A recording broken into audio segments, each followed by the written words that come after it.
DJ Scream, heavy in the streets. We gon' get it, we gon' get it, we gon' get it. We gon' get it, we gon' get it. Get it in blood. Get it in blood. We gon' get it, we gon' get it, we gon' get it. We gon' get it, we gon' get it. Get it in blood. Get it in blood. Good mix. Get it out the mud.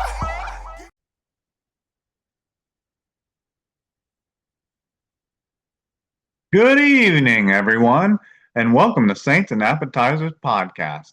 And this evening, we are getting into some more appetizers for you, some appetizers this evening. And it's been a while. It's been about 3 weeks since we've hopped up on the track here. And to be honest, it's probably been a good thing. Good news usually comes from no news. So for those 3 weeks, there not being any news to break about the UFC, no UFC fighters pulling out of any of the cards coming up, or if we're going to a different sports with the New Orleans Saints, not hearing about any New Orleans Saints player getting hurt or getting in trouble, because that's about all that happens around this time for NFL players. They either get hurt or they get arrested. So yeah, I would say that would mean that yeah, maybe there's not a lot of content to go over, but it's for the best, But anyway, so let's get a little bit into what we're getting into with this appetizer that we mentioned here at the beginning of the show. So we have an appetizer for you, some more appetizers for you, and I'm talking UFC Freedom 250. So all right. So that's Freedom UFC Freedom 250, not UFC 250, because that happened like years ago. So this is UFC Freedom 250, which isn't your typical numbered UFC pay-per-view card, because this is the 250 stands for the signing of the Declaration of the Independence and the birthday of the United States. And so this card is happening, or we're mentioning where this is happening. So this is happening June 14th, 2026. That's Juneteenth, I believe. So that's the birthday of the United States, the signing of the Declaration of Independence, and the venue is at the White House, in the city, obviously Washington D.C. and United States, and it's going to be right there on the front lawn, no matter what the weather it turns out to be, is what I'm hearing. And so that's pretty wild that the UFC is having an event at the White House, literally on their front lawn. And I just want to mention a few things about Donald Trump, and I shouldn't even reference him really by his name, Donald Trump, because he's the president. And I just want to kind of mention kind of how he was treated, in the Knicks. What was that? That was Game 3 against the Knicks. They showed him just like about 2 times, and I didn't think he got booed quite as much as people tried to make it out as New York fans and New Yorkers tried to make it out as if he got booed really bad. And then there was people building up to Donald Trump being at Game 3 of the Knicks at Madison Square Garden. They talked about whether he was going to sit on the hardwood or not, or if he was going to sit up in an MVP box. And I was thinking, like, I mean, I've seen him a half a dozen times sit cage side, close enough to where he could get sweat and spit and blood on him. So I didn't understand really their reasoning and thought behind why it wouldn't have been possible for him to sit cage side, because he's done it multiple times with the UFC. But I kind of feel like the fanships and the people in the NFL, the fans of the NFL, or not NFL, the NBA, might just have a little more distaste for people that seems to have love for him in the UFC. So that's enough about the president and all that. But I just thought that was kind of interesting. He gets booed and gets blamed for the Knicks losing Game 3 and sits up in a VIP box while at UFC he's getting cheered and celebrated and the president is getting celebrated and he's sitting. I'm not sure if he'll sit cage side for this event, but has in the past. So there's no reason. I don't see any reason why he wouldn't. But would set cage side and get cheered and instead of booed and celebrated. But anyway, so that's enough of the president and then all the political talk. Even hopefully that wasn't too political for you. But let's get into the actual card here. So and how it's a little bit. I think we already mentioned a little bit how it's different from your standard. Obviously, your standard fight night, and then your standard pay-per-view or premium live event or numbered card. One of the big reasons that it's how it's different is obviously we mentioned that it's outside, so it's outside. But when it comes to the fight card itself, it doesn't have like an early prelims or a preliminary card. It has 7 fights on the main card, so that's 2 extra fights, two more fights than normal that are on basically the main card. The 7 fights are the main card for UFC Freedom 250. So I think that's enough of going over the whole it being in Freedom 250 and kind of the difference and things. Let's just get into this card because there's a lot of names. Obviously, if you're going to have a fight card at at at at the White House at the front lawn of the White House, obviously you're going to have a lot of notable names and a lot of potential for some lights out and crazy finishes and crazy fights in general. Because I do believe the they've raised the bonus awards for the fighters, the fight of the night fighters uh, can win will win 800,000, so 400,000 each, and then performance of the night winners will win uh, yeah 425 a piece. So well, that's quite a big jump from the 100,000, and then it was the just a couple just like a year ago it was like 50,000, and then now it's jumped up to 100, and now it's for this event, specifically for this event, kind of like back at UFC 300 where it was 300,000 for your fight of the night or your performance of the night, but it's like 400 plus thousand for this. But anyways, let's get into this fight card. Let's get into some of these fights here because there's some good ones and there's a lot of superstar power on this card, which I wouldn't expect any less for it to be a card at the White House in front of the president. Anyways, so can I get a menu? And so the first fight on the card. So we'll talk.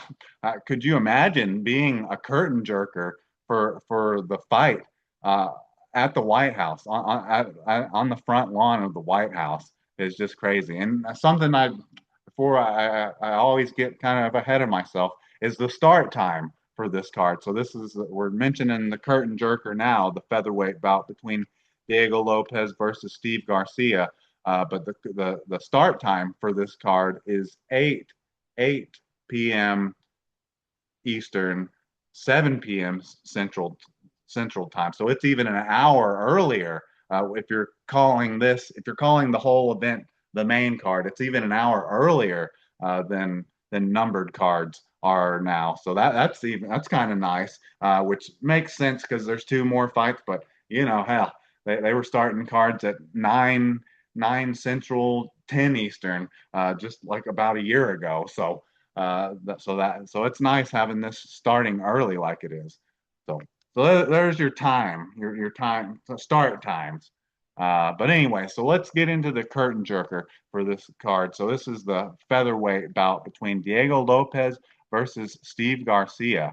And I just wanted to mention about Steve Garcia, just for him with the way he looked at the at the press conference, the way he looked coming down with his high and tight haircut, and he just looked like a miniature, like he looked like a featherweight version of dropping a Saint's name here. It looked like a featherweight version of Brian Bracey. Like it is more, I think it's more the high and tight haircut more than anything, but I couldn't get that visual out of my head. But anyways, we have Diego Lopez, but he's facing Diego Lopez, who number two featherweight. Pretty much his last three fights have been like for title contenders, or for the title.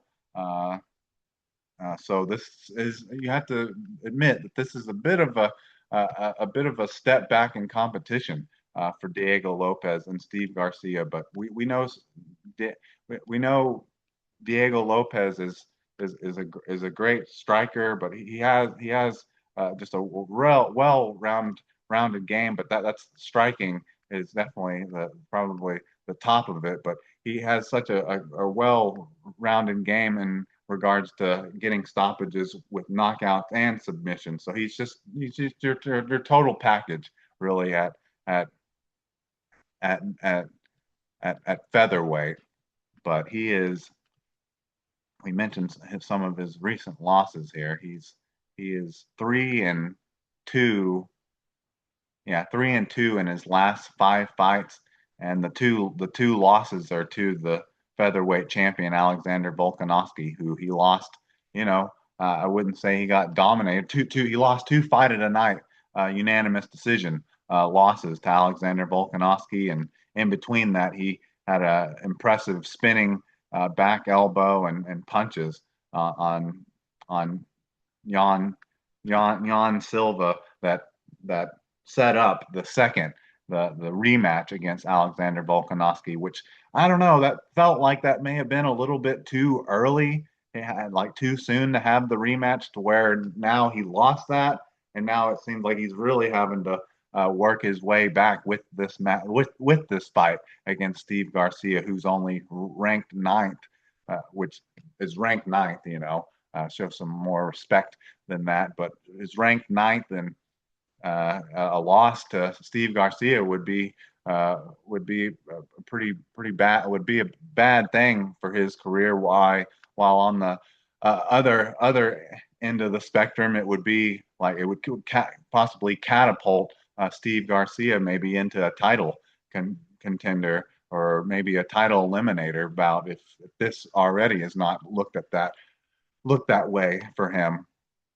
But Diego Lopez, in his 35 fights, he's had 27 wins and 8 losses. In the 27 wins, he's had 11 wins by knockout, 12 wins by submission, and 4 wins by decision. And then in the 8 losses, he's had two losses by knockout, never been submitted, and six wins by decision, lost by decision.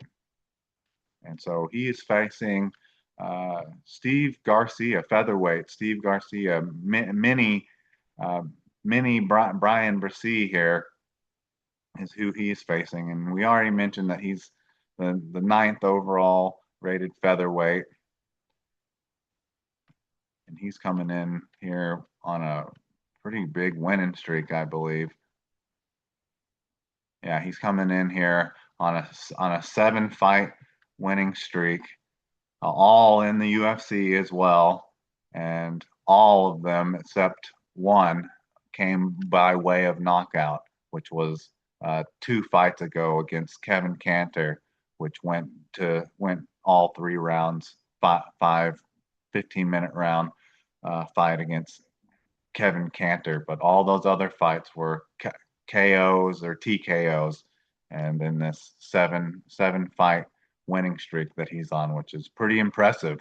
Definitely can't say that he doesn't deserve this fight against Diego Lopez, or maybe even just with already what he's done. Maybe it's because there's not really the name recognition here. that can just give him a featherweight title opportunity. But I would say an impressive victory or just a win over Diego Lopez would be enough for Steve Garcia to be next in line for a title. But he's had 20, but he's 5-0 in his last 5 fights, with 4 of those coming by way of knockout. And then he's had 24 fights with 19 wins and 5 losses. In the 19 wins, 15 of them have come by knockout. So he's definitely a striker. He likes to put people's lights out. Uh, no submissions, and only gone to decision 4 times. And then in this 5 losses, only been knocked out once, only been submitted once, and 3, and only gone to decision. Only lost by decision 3 times. And that one knockout that he had was the last fight he lost, which was against Haste Hayasiri, which was a KO punch at the 114 mark of the first round at UFC 275 back on June 11th, 2022. So it's a while back. So he's obviously a striker. I would say that Diego Lopez is the more well-rounded mixed martial artist, just because he's got finishes by way of knockout and submission.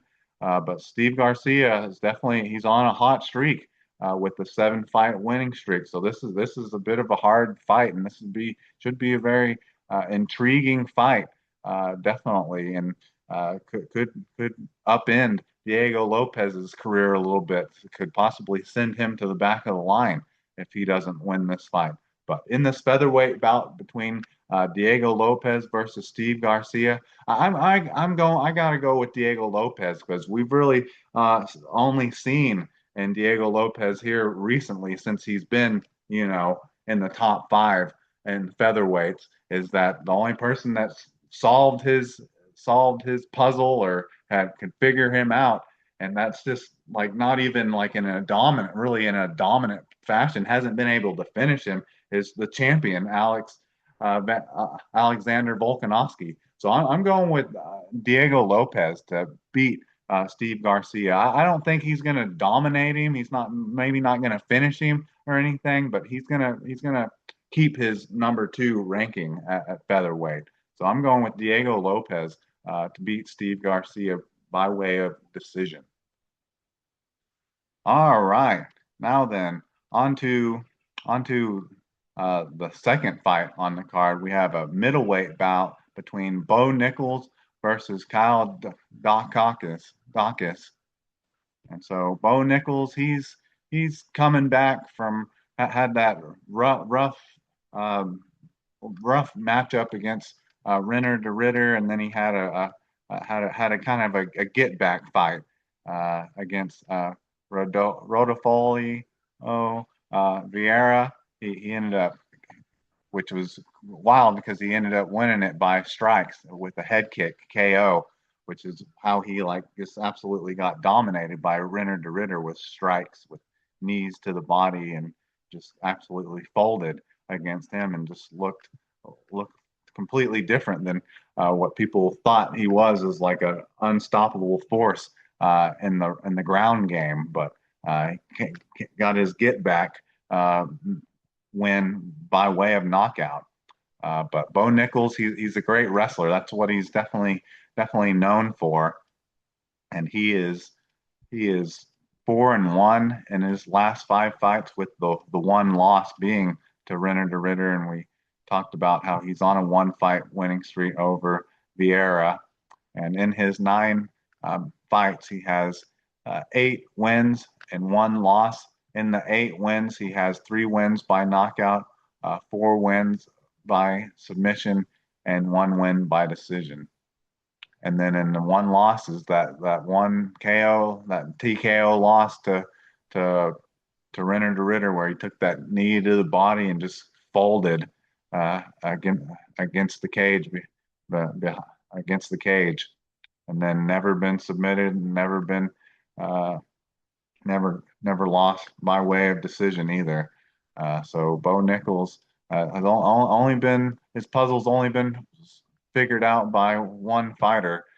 Be interesting to see here if Kyle Dacus can also figure it out. And he's got a bit of an interesting story because he's kind of he was away from the UFC for a little while, and then he came back and kind of like Steve Garcia there. He's on what?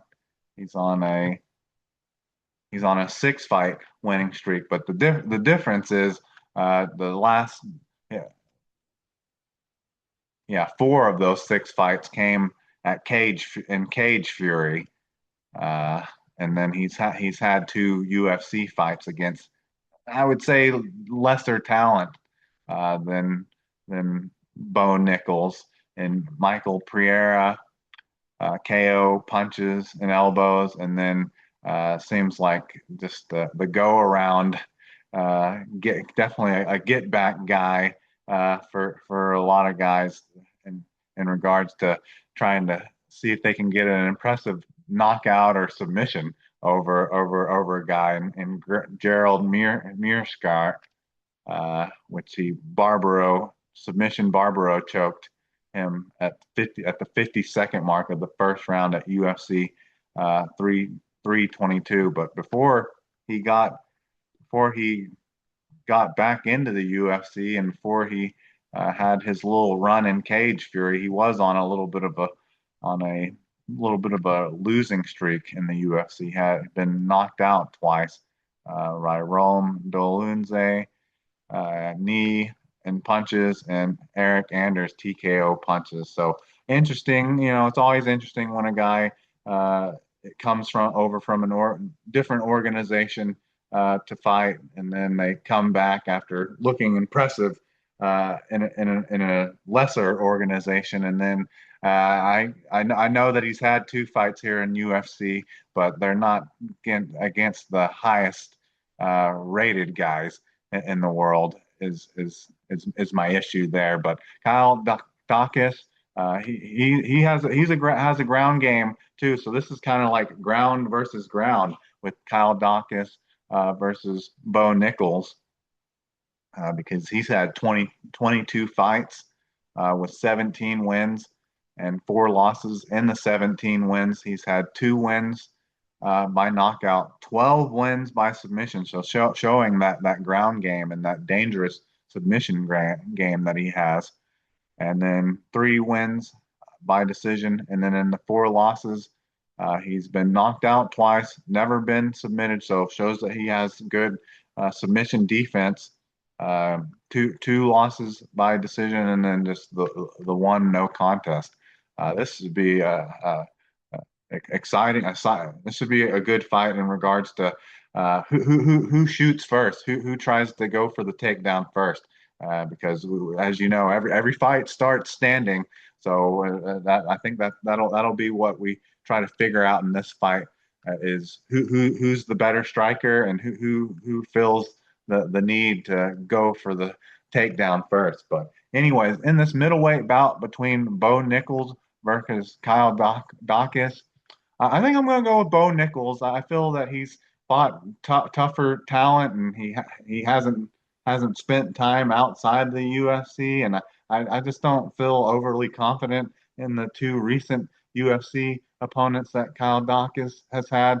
And Bo Nichols, he's still kind of looked at as kind of the young up and coming fighter and the potential, the great wrestler, and even though he's like 30 years old now. But I think I'm going to go with Bo Nichols, and I think he's just going to be able to actually have maybe a better striking game and be able to control where the fight goes, whether it's standing or if he's going to either hold Kyle Dacus down and try to work in some ground and pound, or just kind of lay and pray and win the fight. But I don't see Bo Nichols getting the submission. Maybe a stray punch here or there, and a combination kind of lands, and maybe he could get a TKO. But Kyle Dacus definitely has has a good ground game as well and a good submission game. So I don't see Bo Nickal getting the submission victory. But in this middleweight bout between Bo Nickal versus Kyle Dawkins, I got Bo Nickal winning by decision. So that's two.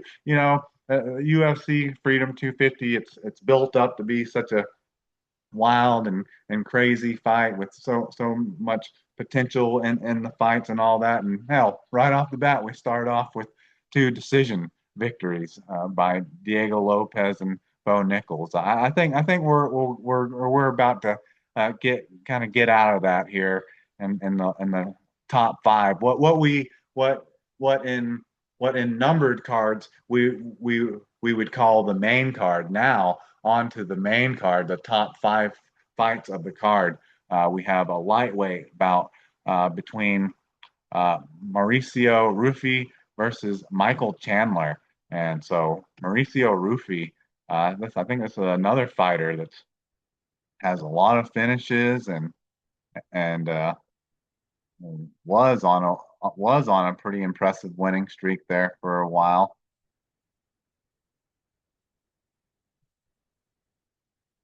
Yeah, so he was on a 7 fight winning streak too, coming off of a KO spinning wheel kick over King Green, but then he got submission face cranked by Benoit Saint Denis uh, at a fight night on September 6, 2026, uh, in the second round at the 256 mark. But since then, he knocked out Rafael Fiziev, who who he had uh, he's had some Rafael Fiziev. He's had some exciting fight of the night back and forth with the lightweight intercontinental or not intercontinental interim champion. But he TKO'd in his last fight. He TKO punched him at UFC 325 at the 4:30 mark of the second round, February 1st, 2026.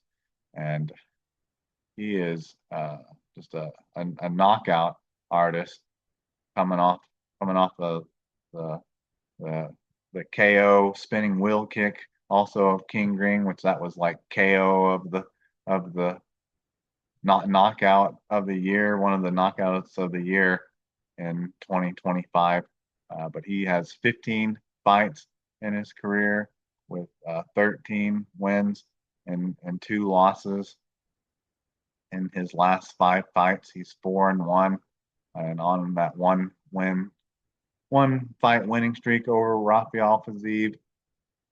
In his 13 wins, he's had 12 wins by knockout and 1 win by decision. So out of the 13 wins, he's only ever had one fight go to decision, 1 win go to decision, and in the 2 losses, he's been knocked out once and submitted once. So he can. It is possible to stop him, but it is pretty hard not to without getting stopped yourself.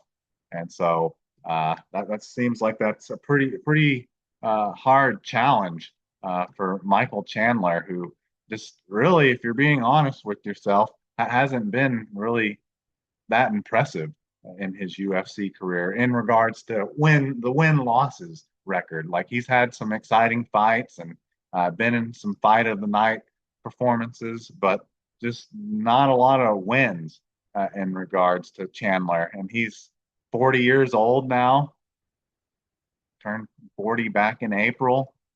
And it's still, I don't know why, it's still, even though he fought Charles Oliveira in 2024 and fought Paddy Pimblett in just April 12th, 2025, it feels like he's still waiting for Conor McGregor. But talking about Michael Chandler, he's known as being a great wrestler that tends to rely a little bit too much on his striking and his knockout ability, and that hadn't really served him really that well in the UFC because he is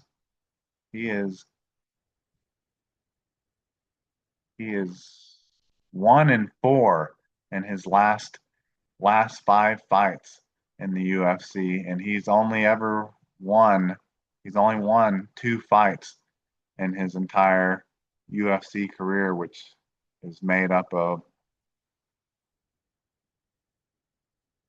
7 fights. So he's 2-5 in his 7 fight UFC career. So man, this fight's kind of picking itself a little bit. But he's had 33 fights in his career with 23 wins and 10 losses. In his 23 wins, he's had 11 wins by knockout, 7 wins by submission, and 5 wins by decision. In the 10 wins by the 10 losses, he's been knocked out 5 times. He's only been submitted 1 time, so it shows that he does have good ground game, but this depends on how often you see it or if he's the one on the ground working the defense just so he doesn't get in a submission. And then he's had four fights by way of losses by way of decision as well. But like I said, this fight seems to pick itself a little bit. Like I said, once we get in this top five, we get a little more exciting with the finishes, little more uh, re repetitive to an extent. I think we might mix in a, a decision in that top five somewhere, but not with the with with the with the third fight on the card. So we had a lightweight bout between Mauricio Ruffi versus Michael Chandler, and I don't know how many fights are left on Michael uh, Chandler's contract, but I feel like this should be the send off for him, unless he has some impressive victory over Mauricio Ruffi, who trying to see what ranking he is. He's 9, so I guess that would get Michael Chandler back into the top 10, I guess. But if he loses in disappointing fashion or impressive fashion for Mauricio Ruffi, I would say that might be time to call it quits, time to put the gloves down, or time to at least retire from the UFC, maybe go back to Bellator or something. But in this lightweight bout between Mauricio Ruffi versus Michael Chandler, I got Mauricio Ruffi knocking Michael Chandler out, and that may be the last we see of Michael Chandler in the octagon as a fighter in the UFC. I'm sure we'll still see him if he doesn't go to another organization to fight. I'm sure we'll still see him on the mic, I'm sure. So that's the third fight on the card. Now then, on to the fourth fight on the card. We have a heavyweight bout between Josh Hokett versus Derek Lewis. And so this whole Josh Hokett, this whole split personality that he uses, because he's either the character from Split or he acts like he's Macho Man Randy Savage or Hulk Hogan. Like he was literally like I think it was just applesauce or something, but he was acting like he was like throwing up on himself while he was like getting weighed in, and then which wouldn't have to worry about him making weight. He only weighed like 130 pounds, while Derek Lewis weighed 265, like weighed at the max almost. But yeah, that was odd. He was acting this all like weird, shy acting sound, and then during the press conference, he was really getting under Ilya Topuria's skin with how he just kept interrupting people with these soft remarks and just talking about how this is how the Hulk feels, Hulk it feels. It was just weird. If it works for him and it gets him clicks and views and likes and follows, I guess. But it's just funny to me. It's just I don't know. It's weird. It's odd, and so and I really would like it if he would a run into a Derek Lewis right hand and get put to sleep. And I'm not talking like TKO. I mean like KO, like he's out on the mat, out in the octagon for a couple minutes. That it's such a brutal knockout. But Josh Hokett, he's another one of those wrestlers. He's got a good wrestling game, but he doesn't tend to use it. He uses his stand up and his striking, and tries to use his knockout ability more than he does anything. But he does have that ground game. But it'd be interesting. It'd be interesting in how he would use it against a guy that weighs 35 pounds more than he does. Uh, and we've seen. I know Derek Lewis is getting a little bit up there in age, but we've seen him be able to stop takedowns and be able to get back up. And so I don't see why he wouldn't be able to do it against someone that's pretty small for a heavyweight.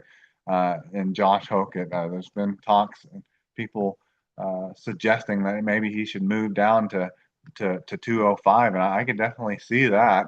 But he's 9-0 in his career, so obviously he's 5-0 in his last five fights. The one that probably everyone remembers is former title challenger, contender, uh, Curtis Blades. That was just a wild performance. How one of them wasn't sleeping at the end of that fight is pretty wild, but that's probably what led up to him getting the popularity that he did for this fight. But he's had 9 fights in his career with 9 wins and 0 losses. In the 9 wins, he's had 5 wins by knockout, 3 wins by submission, and 1 win by decision. And so we're going to long timer, and Derek Lewis, a veteran. Like when you say a veteran, mixed martial artist, veteran UFC fighter, like that's the epitome currently of where Derek Lewis's career currently is. And he's what, 41 years old as well. And he is 3-2 in his last 5 fights, and he was on a 2-fight winning streak with some KO wins over Rodrigo Nascimento and Taliesin Teixeira. Some impressive knockouts there, which the one over Taliesin Teixeira extended his world record for most knockouts. But then he had a bit of a speed bump in his last fight at UFC 324, January 24th, 2026. At the 3:14 mark of the second round, he was TKO punches and Waldo Cortez Acosta. He just didn't look mobile, and just after like the first round looked completely exhausted. I don't know if that is due to an injury or due to training camp or maybe age finally caught up with him. I don't know what that was. I really hope that's not what it is, because I really want to see Josh Hokett just run into Derek Lewis right hand and just be asleep. It would be nice, and maybe it would change his whole character, his whole demeanor, his whole acting job that we're getting from Josh Hokett. But Derek Lewis, he's had 43 fights with 29 wins and with 13 wins, and in the 24 and in the 29 wins, he's had 24 wins by knockout, 8 wins, 1 win by submission, 4 wins by decision, and then in the 13 losses, he's had 8 losses by knockout. So pretty clear. He's either going to probably win the fight by knockout, or he's going to lose the fight by knockout. And then he's lost 2 by submission as well, and 3 by decision, and then has 1 no contest. So I don't really have a whole lot to say. I've already said most of what I had to say about this heavyweight bout. Is that I just want to see Josh Hokett run into a right hand by Derek Lewis and be asleep. But at the same time, if Derek Lewis isn't able to find that chin of Josh Hokett, I could see the smaller and the faster, and the smaller size and the faster ability of Josh Hokett could run circles possibly around an aging and a very large Derek Lewis. But in this heavyweight bout between Josh Hokett versus Derek Lewis, I don't know if I'm going off of odds or anything like that. This is more just kind of what I want to see. There's a couple fights on this card where it's like this is just what I want to see. And like I said, I want to see Josh Hokett run into Derek Lewis right hand and just fold like a freaking lawn chair is what I want to see. So in this heavyweight bout between Josh Hokett versus Derek Lewis, I got Derek Lewis winning by KO, not TKO, KO, like asleep. So now then, on to see. I know I'm having to count now. Usually I don't have to count this much because there's usually only five. So now then I'm on to the fifth fight on the card. So on to the fifth fight on the card, we have a bantamweight bout between Sean O'Malley versus Amin Zahibi. And man, when Amin Zahibi came out for the press conference, I seriously, with the way the beard was so in line, and then even had the like 5 o'clock shadow on the shaved head. So the beard was so symmetrical and everything. Like he was like the doppelganger of Errol Helwani. It was crazy. I thought Dana White was going to jump on him or start throwing punches at him. So the fact that this guy looks just like Ariel Helwani, and that this is an event at Freedom UFC Freedom 250 event at the White House in Washington D.C. And this guy, like I said, this guy looks like Ariel Helwani, and he's from Montreal, Quebec, Canada. Like, there's no way this guy can win. Like, just like I said with Josh Hokett, he needs to run into Derek Lewis right hand. Well, I mean Zahibi, I don't know if Sean O'Malley is going to knock him out, but if anything, he needs to beat him, if nothing else. So this is a bantamweight bout between Sean O'Malley versus Amin Zahibi, basically Ariel Helwani. And so this is Sean O'Malley. And the reason I'm a little reluctant to just outright pick Sean O'Malley to not knock Ariel Helwani out here is just the fact that it's been a while. It's been a while since he's knocked someone out.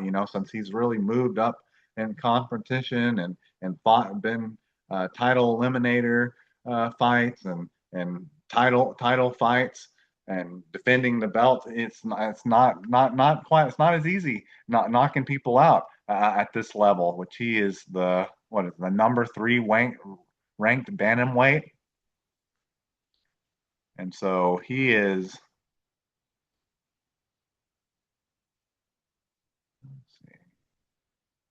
He is 3-2 in his last five fights, and he hasn't knocked anyone, like we were mentioning there. He hasn't knocked anyone out since that fifth fight back on August 19th, 2023, at the 51-second mark of the second round at UFC 292. TKO punches over Aljamain Sterling. But since then, he hasn't really come all that close to knocking anyone out. Marlon Vera, just a decision victory. Merab Dashvili, decision loss. I lost his belt. And then Merab Dashvili, submission north-south choke, was not able to win his belt back. And then Song Yadong, who had a pretty impressive fight here recently. But like I said, not a whole lot of knockouts. Not all the knockouts that he was known for early on in his career. And he's had 23 fights in his career with 19 wins and 3 losses. And in the 19 wins, he's had, like I said, 12 wins by knockout. But it's been a while since he's had one at this level of competition. One win by submission 6 wins by decision, and in the 3 losses, he's been knocked out once, submitted once, and 1 loss by decision, and then 1 no contest. So Merab Dashwili, for people that have in their mind of like what happened to him when he lost last, was just basically just got dominated on the ground by Merab Dashwili. Sean O'Malley got dominated on the ground by Merab Dashwili. Couldn't after like the first, second round, couldn't stop him. Scott couldn't stop taking him, couldn't stop getting taken down, and couldn't get back up anymore. So Amin Zahibi, Ariel, aka Ariel Halwani, I guess is thinking that maybe he can do the same thing, but I don't think his career reads that he's as dominant on the ground as Merab Dashwili. Uh, Probably a better wrestler, better ground game than Sean O'Malley, but not as good as Merab Dashwili. But he is on a bit of, like, there's quite a few guys that are on like 6, 7 fight winning streaks. He is on a 7 fight winning streak. And in his last 5 fights, he is obviously 5-0. And he's fought in his last 3 fights, he's fought some pretty big names: Marlon Vera, Jose Aldez, Pedro Munez. But those were all those fights were by decision. It's that 5th fight back. 5th fight back is the last time he finished anyone. Auri Qualing back at UFC 328, June 10th, 2023, at the 104 mark of the first round. So it's been a while since he's stopped anyone as well. It's been since 2023 since he's stopped anyone as well, just like Sean O'Malley. But in his 16 fights, he's had 14 wins, 2 losses. In the 14 wins, he's had 6 wins by knockout, 2 wins by submission, and 6 wins by decision. And in the 2 losses, he's been knocked out once, never been submitted. So he does have a good ground game, good submission defense, and then has 1 loss by decision. And so I think we've kind of gone over why we have to pick Sean O'Malley for this, because he's an American fighting at UFC Freedom 250.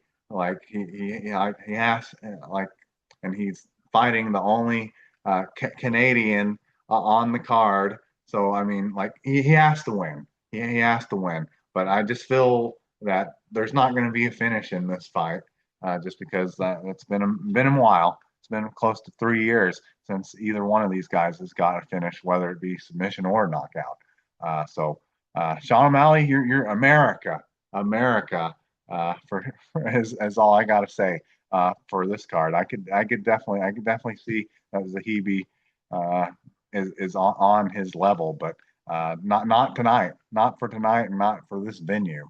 So for the bantamweight bout, for this bantamweight bout between Sean O'Malley versus Amin Zahibi, I'm going with Sean O'Malley to win this fight, and I think he'll be able to stay on his feet and block the takedowns, and if he does get taken down, he'll be able to get taken. He'll be able to get back up, and he'll be able to use his striking, and he'll be more technical, and he's going to land more strikes than Amin Zahibi, and he's going to win by decision that way. All right, now then, so we finally made it to some title bouts and some co-main events and main events here. So we're making it to the 6th fight on the card. We have a heavyweight bout, a heavyweight championship bout between Alex Pereira, the challenger, versus Cyril Gahn, the challenger. So both of these guys are challenger. So it's for the interim heavy. It's still, I can't believe it's still considered the interim heavyweight bout with the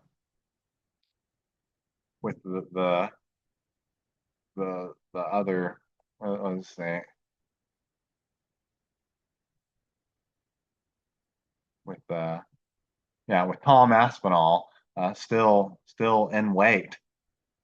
I can't believe that's still considered considered a considered an interim belt, seeing how like he waited like a year for John Jones, and then John Jones never showed up, and then he finally fought Cyril Gahn and got poked in the eye, and still holding on to the belt. That's like the best thing that ever happened to him. But anyways, so Alex Pereira, we everyone knows Putang, Chama coming up from not just coming up from middleweight, but coming up from middleweight and coming up from light heavyweight, and got gold at both of those divisions, and looking for going to be the first and only UFC fighter to ever have gold in three divisions is what he's looking at. And so we know Alex Pereira, he's just a straight up knockout artist, has just devastating knockout power. Had that at light heavyweight, had that at middleweight. I guess we'll see if he has it at heavyweight. I mean, he's gained about 50 pounds, but the kind of the difference is like, yeah, he weighs and looks, he's about the exact same size as Cyril Gahn. But the thing is, Cyril Gahn looks like the statue of David, looks like he's carved out of stone, while Alex Pereira looks like he's gained a little bit of a belly there. So, if obviously, I don't think that's not going to affect Alex Pereira's speed, or not speed, but not going to affect his power or anything. But it might affect his speed and his ability to to hit Cyril Gahn, who's a natural heavyweight, always has been a heavyweight in the UFC. So I think there's a lot of people out there that hands down had Tom Aspinall beating Cyril Gahn. But in that on that card, I picked Cyril Gahn to pick Tom Aspinall apart. And before the eye poke, that's exactly what happened. It happened. So this is a tough fight to pick here for the heavyweight belt. So, so most people, Alex Pereira, he's an absolute superstar. So most minority people know what his record is, his history is, but he is 3-1 in his last five fights, with the one loss being to Megmod Ankalov.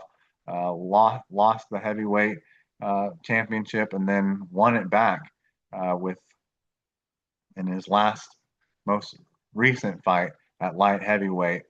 He won his light heavyweight championship back over Megmod Ankalov with a more dominant, impressive performance with punches and elbows over him at UFC 320, October 4th, 2025, at the 120 mark of the first round. And then not soon, not that long after that, on March, not March, but April 11th, 2026, he vacated the heavyweight belt to go up to heavyweight where he is now. And so obviously not a lot of history to talk about, or other heavyweights to talk about that he's fought in the past. I guess some of these guys like Yuri Prohaschek and Khalil Roundtree and Jamal Hill, some of those guys have fought at heavyweight before. But when even Jan Blachowicz, I think, is maybe even moving up to heavyweight, some of those guys have either fought at heavyweight or moved down from heavyweight to light heavyweight. So he's fought some guys, but they weren't heavyweight when he fought them, Alex Pereira. But he's had 16 fights in his career with 13 wins and 3 losses. In the 13 wins, he's had 11 wins by knockout, 0 wins by submission, 2 wins by decision. And in the 3 losses, he's had 1 loss by knockout, 1 loss by submission, and 1 loss by decision. And then he is facing Cyril Gahn, the Frenchman. This is kind of a coin flip on who you pick, because it's either a Frenchman or a Brazilian. Makes it hard not to pick the American versus the foreigner a little bit. but when it's foreigner versus foreigner, it makes it not quite as hard. But Cyril Gane is known for his great like Muay Thai and great like very strong, strict and very tight uh, technical striking and kickboxing style and Muay Thai style. I mean, but he is 3-1-1 in his last 5 fights, with the one being against Tom Aspinall in his last fight with the eye poke at the 4:35 mark of the first round, where he was piecing Tom Aspinall up before that, and that's exactly how I thought that fight would go. Before obviously the eye poke, and then the loss, the last loss that he had was against John Jones, where he just looked absolutely terrible against John Jones. He just like absolutely wilted like a flower against him, and got his head caught in that guillotine and tapped like immediately up against the cage at the 204 mark of the first round. That was back at UFC 285, March 4th, 2023. Man, it doesn't feel like that was 3 years ago. Uh, but before that, he was on a 2 fight winning streak before he was handed the heavyweight title opportunity. TKO punches over Sergey Spivak at the 3:44 mark of the second round, and then a decision victory over Alexander Volkov, and that was at UFC 310. And Cyril Gane has had 16 fights with 13 wins and 2 losses. In the 13 wins, he's had 6 wins by knockout, 3 wins by submission, and 4 wins by decision. And in the 2 losses, he's never been knocked out. So that's something to think about. Like he's a heavyweight that's never been knocked out before, fighting a heavyweight that's most known for his knockout power coming up from a lighter weight division. So that's very interesting. Obviously, Cyril Gane has a good chin. Submission, uh, loss, the one to John Jones, and then one decision loss, and then the one no contest poking uh, Aspinall in the eye. And so, kind of like being a fan of America, I'm kind of a fan of Alex Pereira, Putain, uh, Chama. Like it's hard to pick against him, even though I picked against Tom Aspinall, the champion, for Cyril Gane. So I know that Cyril Gane is good, and I know that he can beat uh, Alex Pereira. But like I said, it's hard to pick against Alex Pereira until you've actually seen someone do it to him, which there haven't been a lot of people to do it.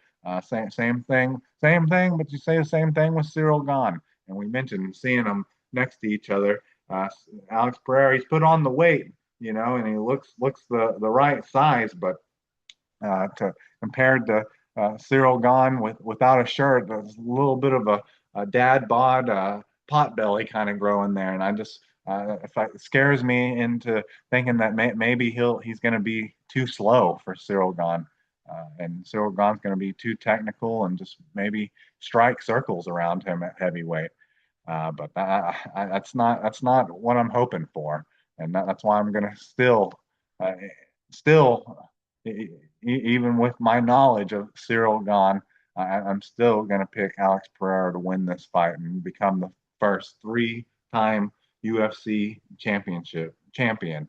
And so that's middleweight, light heavyweight, and going to be your new heavyweight. At least I guess he'll be interim until he has to go and knock out Tom Aspinall too. But in the heavyweight interim championship bout between Alex Pereira, the challenger, versus Cyril Gane, the challenger, I got Alex Pereira winning this. I got him winning by knockout. I don't know how exactly he's going to knock Cyril Gane out. I don't know how he's going to catch him, but he's going to knock him out, because it's like one of those things. Like like the fighters that you've heard people say it before about, like, oh, this is the next greatest challenge for Alex Pereira. And next thing you know, he just bulldozes through him, knocking him out. All right, so So we made it. We made it to for the UFC Freedom 250. We made it to the main event. We got gold versus gold here, and we're trying to unify the lightweight championship. So we have Ilia Topuria, the champion, versus Justin Gaethje, the the interim champion. Every time I see IC, I want to say Intercontinental. I guess I'm like Josh Hokett a little bit. I watch a little bit too much wrestling. But anyways, this will be a unification belt for Justin Gaethje, I guess. It's already officially the lightweight belt for Ilia Topuria. He just has to go defend it again after having a little bit of a hiatus there. And Justin Gaethje, I imagine, really wants to win this bad to where he can actually have the lightweight championship, not the interim lightweight championship, which he's had that a couple times. He wants the real deal now, I imagine. So Ilia Topuria, he's back. And I would say most people would know that Ilia Topuria was just absolutely dominating and just straight up murking guys that are looked at as like Hall of Famers and just absolutely running through them like they're not even there with his 17-0 record and him having the belt at featherweight and then having the belt at lightweight, and then he took kind of that hiatus from June 29th to 2025th. But obviously he's 17-0.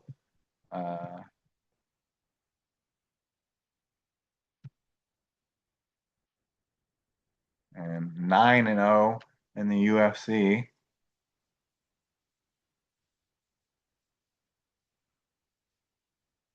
With 7 of those by way of stoppage and 6 of them by knockout.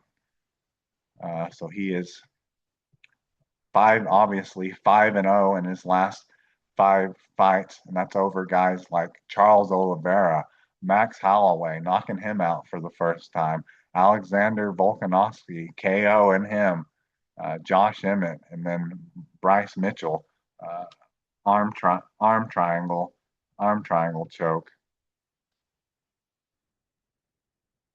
That's wild, honestly. That out of the guys that he submitted, it was Bryce Mitchell who relies probably the most on his ground game of those guys.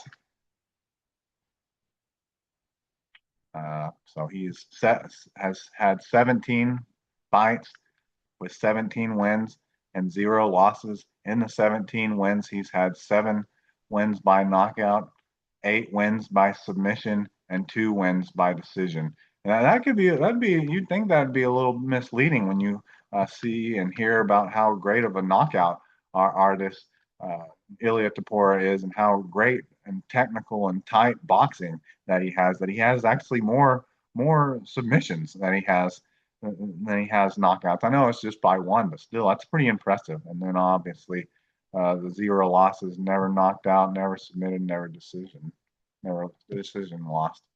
And so he's fighting Justin Gaethje, and this will be another one of those situations where I guess we'll get to see if MMA math, if it adds up, because he knocked out Max Holloway, and Max Holloway knocked out Justin Gaethje. So I guess we'll see if the MMA math adds up in that regard. So Justin Gaethje, he's a striker and knockout artist as well, but originally comes from an amateur wrestler that's just completely when the gate closes, the cages latches. He pretty much just turns into a knockout artist, and in his last 5 fights, he is 4-1 in his last 5 fights, with that one being that knockout, that buzzer beater knockout for the BMF title against Max Holloway was that last loss that he had. But he's on a 2-fight winning streak since then with Rafael Fiziev, decision victory over him, a fight of the night, and then beat Paddy Pimblett. I think Paddy Pimblett was undefeated or hadn't lost in a long time. Hadn't lost in the UFC. He was on like a 10-fight winning streak and hadn't lost in the UFC in like 8 fights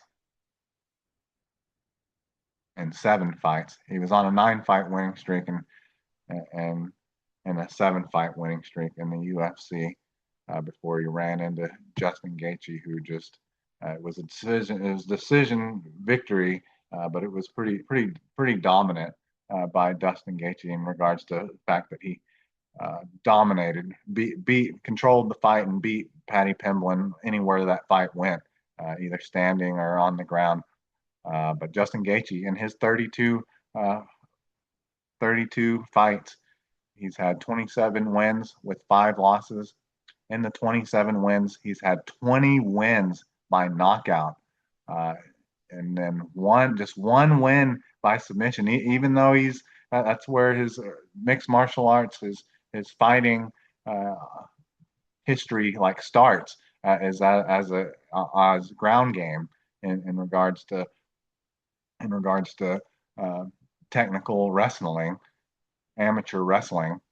Just 1 win by submission, 6 wins by decision, and then in his 5 losses, three losses by knockout, 2 losses by submission, and 0 losses by decision. So that's what Max Holloway brought us to Justin Holloway, is that he never lost a fight by decision.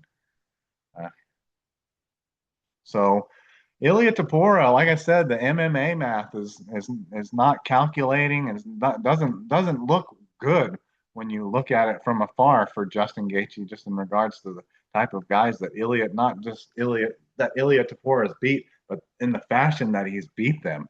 And I just don't think that Justin Gaethje is a good matchup for Ilia Topuria in regards to Justin Gaethje not being a good matchup for him, just because he's a little too wild with the striking and kind of chasing the knockout, while Ilia Topuria has such great, tight, technical boxing that has knockout power behind it as well, even at the 155-pound mark, which obviously can knock people out at 155. Justin Gaethje's got 20 of them.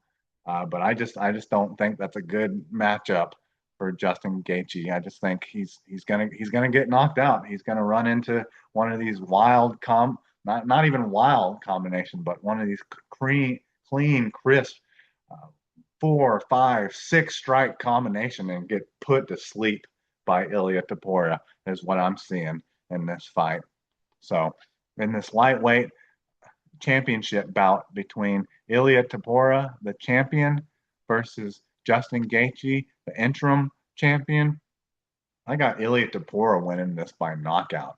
So that's UFC and winning by knockout and retaining the lightweight championship. So that's UFC Freedom 250. What looks, at least from my billing, it looks like there's a lot of knockouts and man, it's just the excitement for it. I'm hoping the knockouts go the way I perceive, and I picked Ilia Topuria to win that, but because it's Freedom 250, I'd be perfectly fine with Justin Gaethje or just all American winning on this card. I know there's a couple foreigner versus foreigner matches, but I'm just kind of going off of what I expect to happen, not necessarily full blown. I know a little bit. There's a little bit of what I want to happen, but it's not. We keep it reasonable over here. But anyways, I think that's about all I have for you this evening. So this is UFC Freedom 250. We'll catch you. We'll catch you Sunday instead of Saturday. Sunday. But anyways, I think that's about all I have for you. So can I get a check, please?